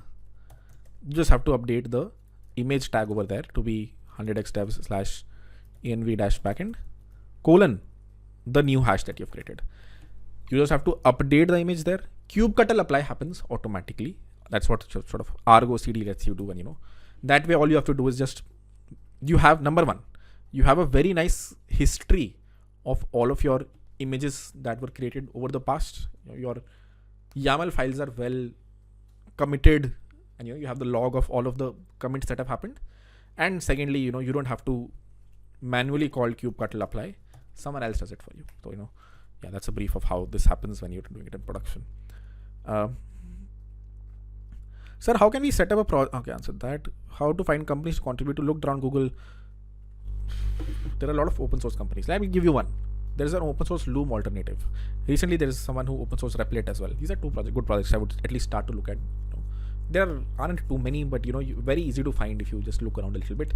I don't think you'll find them on Google, but Twitter pay, everyone's announcing when Replit open source, someone open source Replit, people went crazy. So that's how you can find the projects. From yesterday, I answered a few questions. On Vault, when you create, what creates the load balancer? Is it the Nginx ingress controller? If we add another ingress controller or like traffic, would it create another load balancer? Yes, that is true. What did it say when we were doing ingress controllers? It said ingress managed load balancer. So when you do bring in the Nginx ingress controller, if you remember, I showed you this yesterday. Okay, the thing that actually comes when you install the Nginx controller is this very big file like this, ingress controller.yaml. When you install it using Helm, all of these get applied. Somewhere here you will find, okay, there is a load balancer that is created. So who is creating this load balancer? This load balancer is being created by the ingress controller. When you bring the ingress controller, these are all the things that it applies. Bunch of deployments it creates, bunch of ingresses it creates, 10 different things it creates. One such thing that it creates is a deployment, which is a service which is of type load balancer. If you look at it, what does it say? Type is load balancer. What is this? It is a service. It creates a service of type load balancer, which is what starts this load balancer right here. That's why it's called ingress managed load balancer. If you start traffic, you will see two load balancers. You don't use two, you just use one. You decide which one is better. If you feel like Nginx is not up to mark for you, you move over to traffic. Or if you have two, that's fine as well. But usually you just have one. If you do apply traffic again, yes, you will have two load balancers. That's a good question. What happens if the ingress pod is deleted for some reason? What could be those reasons? What happens if it did? What happens if this pod dies? Number one, there is no pod that is in this specification. What is there? There is a deployment. There is not a pod that is started. A deployment is started. So if a pod goes down, it comes back up just like any other deployment. For that duration, of course, your users are not able to receive any traffic. What happens if your end pod goes down for whatever reason? You're not able to serve traffic. What happens if your AWS machine goes down? You're not able to serve traffic for that time, right? But thankfully, this ingress is not a pod but a deployment that is created. So if this does go down, the deployment will restart. More specifically, the replica set will restart the pod and then you're good to go. So, but for that time, of course, if there's no pod, you also auto scale this from time to time. If you feel you're going to have a lot of incoming traffic, you might have multiple ingresses over here, or multiple pods over here that are handling the incoming traffic. And if this number becomes 0, unfortunately, you cannot handle the traffic. Same thing happens if this pod goes down. This is nothing but a pod. This is nothing but a pod where a request comes. There are rules defined over here. If the request is coming to /Apache, go here. If the request is coming to /Nginx, go here. Now, if this is down, unfortunately, it is down. Your user will not see anything. Can we please have some advanced videos on Prometheus setup on Kubernetes? We will. Helm charts we probably might not. That might be an uphill battle. Happy to try it, will not commit it. We will have Prometheus with Kubernetes. That's how we will understand, how does Prometheus do service discovery well. Helm, I am not too sure of, but we can talk. In the end, I will have a list once the official syllabus is complete, projects are complete. I will have a list. And based on votes, we will pick up projects. In the upcoming video, are we going to discuss AWS? Yes, we are going to discuss S3. A few of them that were part of the syllabus, we will discuss those. We have discussed a few of them in 0 to 1, like load balancers, ASGs. Yeah, but the ones that we haven't, I will cover them. All right. Can we open Q&A one more time? And then we'll just watch the match. It became a 2-hour class eventually.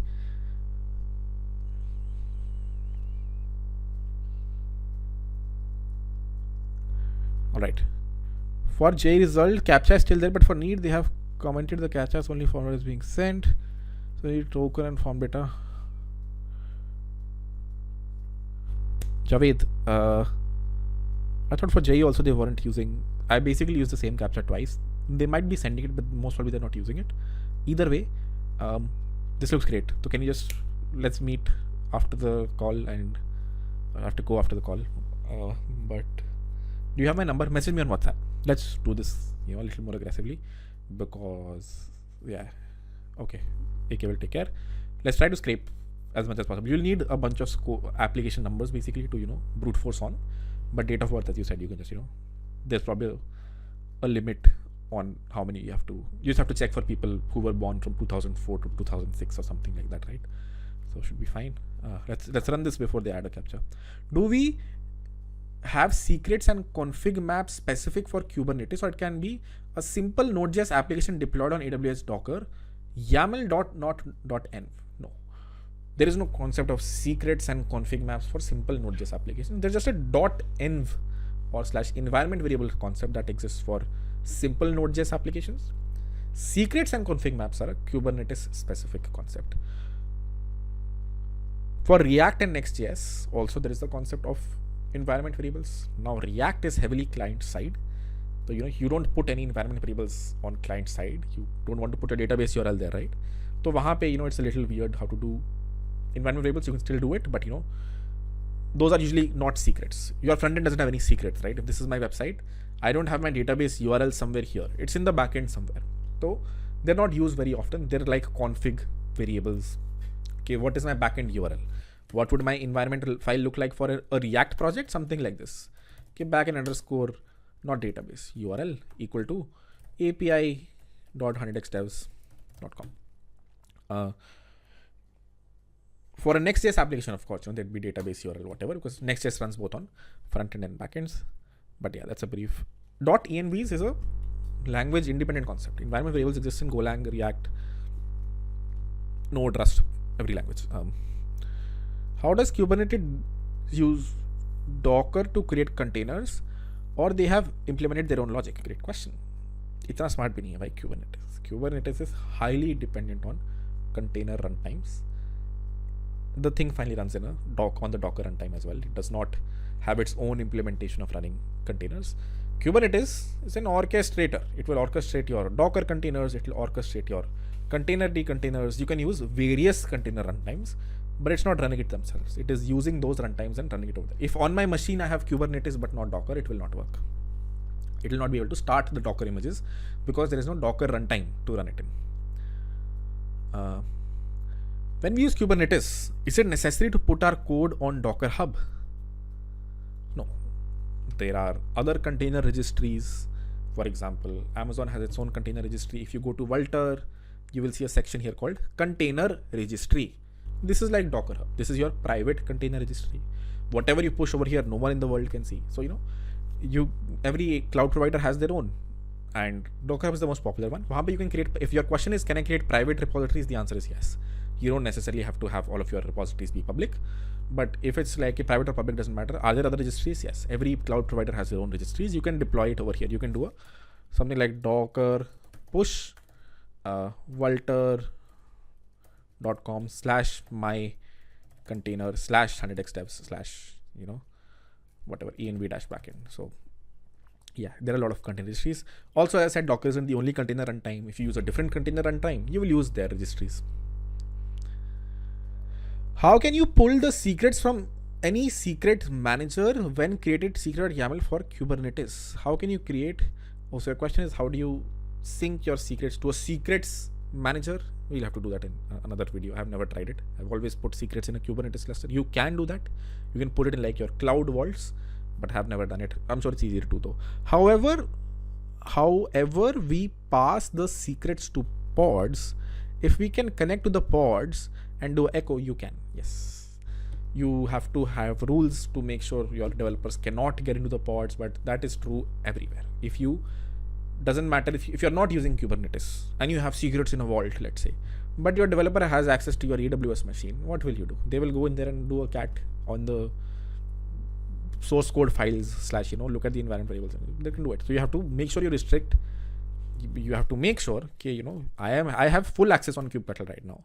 I can do get pods. I can go inside a pod. I can access inside a pod. You have to make sure you have better access control. So every developer can't just go into every pod and do it. If a developer has permissions to go into a pod, they can do anything. They can pull your secrets. Can you upload another image for Mac? Sure. So let me not do this. So just do run like docker run 100xdevs / env backend :mac. Use the Mac tag over here. You should be fine. Let me also push this.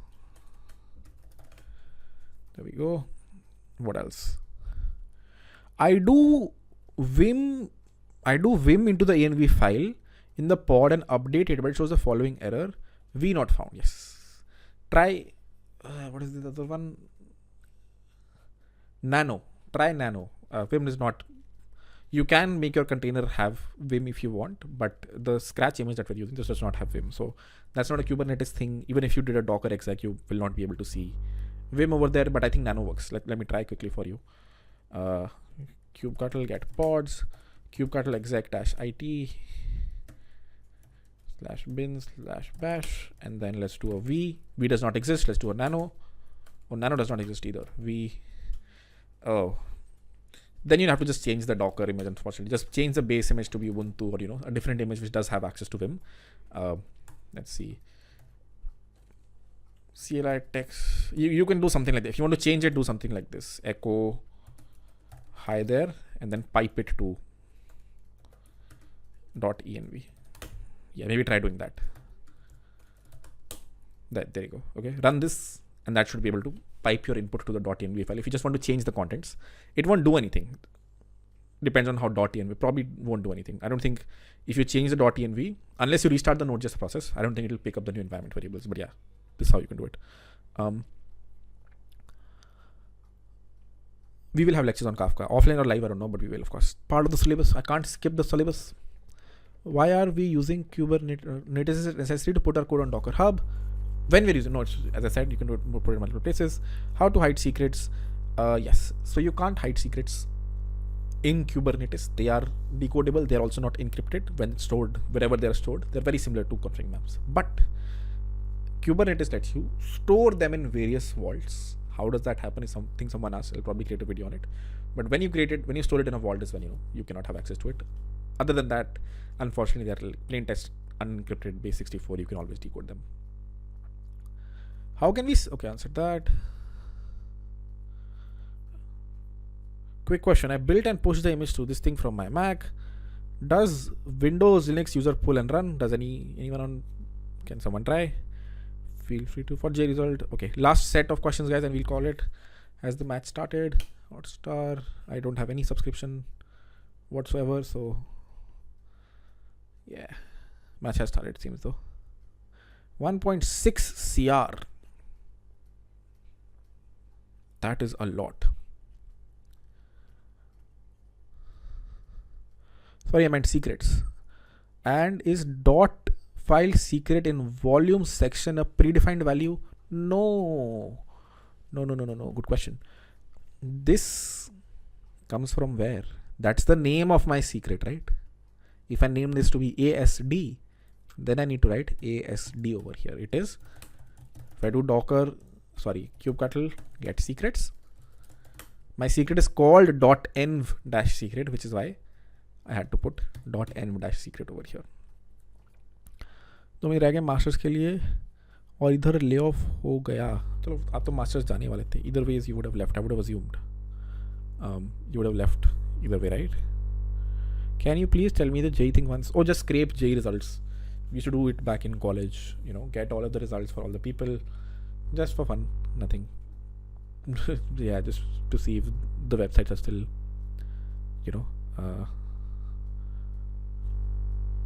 broken. All of these government websites are very broken. You can just scrape them. They have captchas, but they don't work.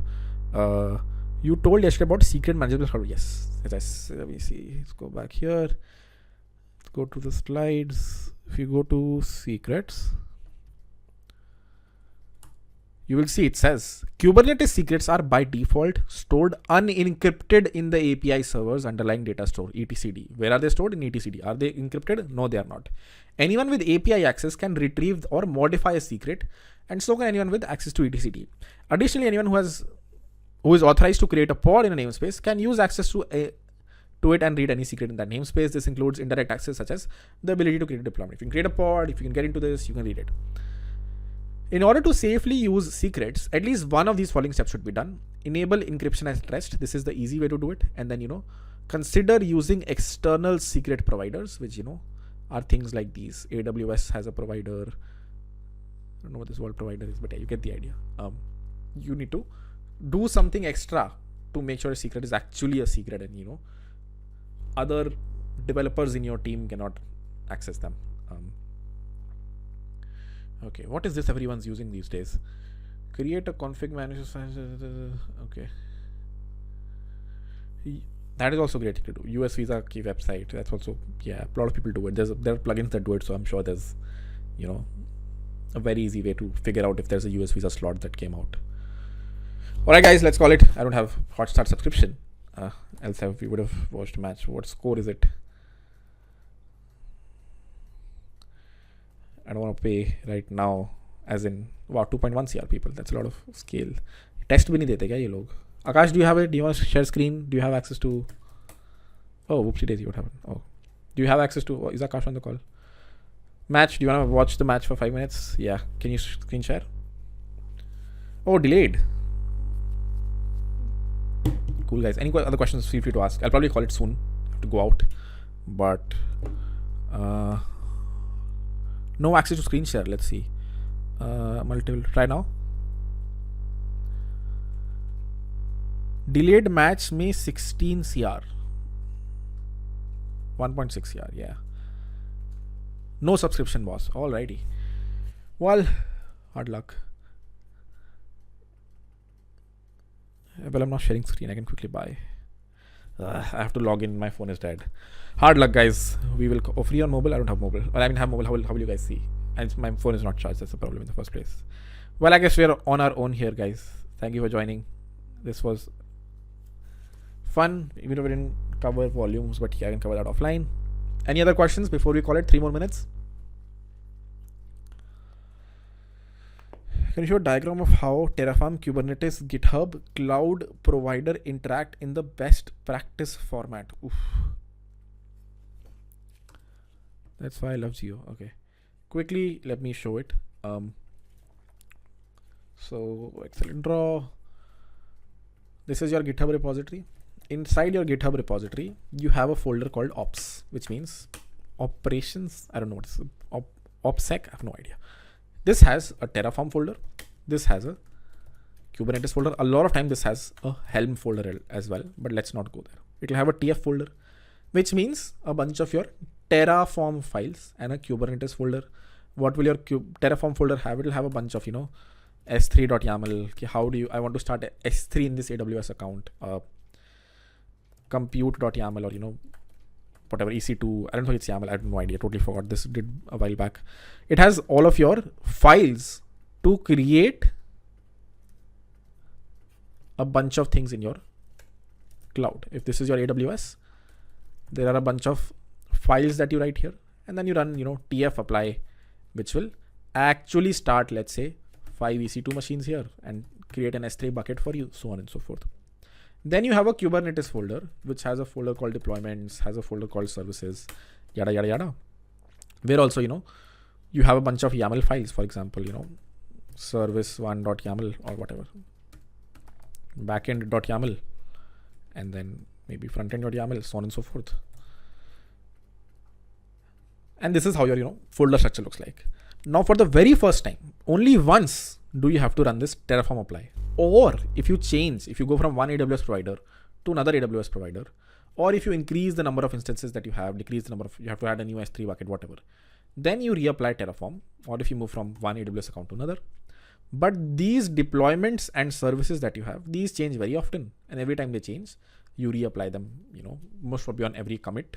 Whenever a new image gets pushed to Docker Hub, you reapply the deployment for front end, back end, whatever has changed, and that redeploys the application here in the Kubernetes cluster. This is one way to do it.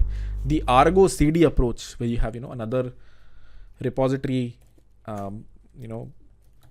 Argo deploy, where you have all of your manifest file. If you take that approach, then you have a separate repository where you have all of your Kubernetes deployments, services, whatever, and this repository is connected to Argo, which lets you, redeploy your applications in your respective Kubernetes clusters. If you have, more than one Kubernetes cluster, let's say, and anytime your real source code changes. Now, there was an ops folder here, there's a Kubernetes folder here, and then there is also your real source code, right? Your actual Node.js application, your actual Next.js application, so on and so forth. Now, anytime one of these changes, if you're using this first approach, then, you would update the files over here. If you're using the second approach, then you would update the files in a separate repository. Specifically the tag image underscore new underscore image colon the new underscore tag, and then that automatically deploys. That's a brief of the architecture that you asked about. All right. Kirat bhai, pull resume. So I'll give a brief of if you do want a referral, just contribute, just get close. That's how most people have gotten it. Unfortunately, I don't have like a referral agency, but I do get decent bunch of them. But it's just very hard. Portfolio isn't enough. Some code would be nice. It's a very quick. Someone wants a job. Okay, who's the best person? Okay, just apply. Refer them here. It's very ad hoc. So might just be nicer if you are able to contribute, even if it doesn't get much. Fine, create a Notion doc. That's what one guy did, and I was super impressed. He just created a Notion doc. Yeah, these are my 8 contributions. That was good enough for me. And look at the contributions. They were all in a single place. All look decent. Good to go. Doesn't have to be in our repository. Do it in any repository, but just show some code basically. Then portfolio website. That would be cool. All right, let's call it here, guys. It's 9 p.m. Thank you for joining. I will see you guys next week and in some offline videos. Have a good match. All the best, India. Hopefully we win. Good night, guys.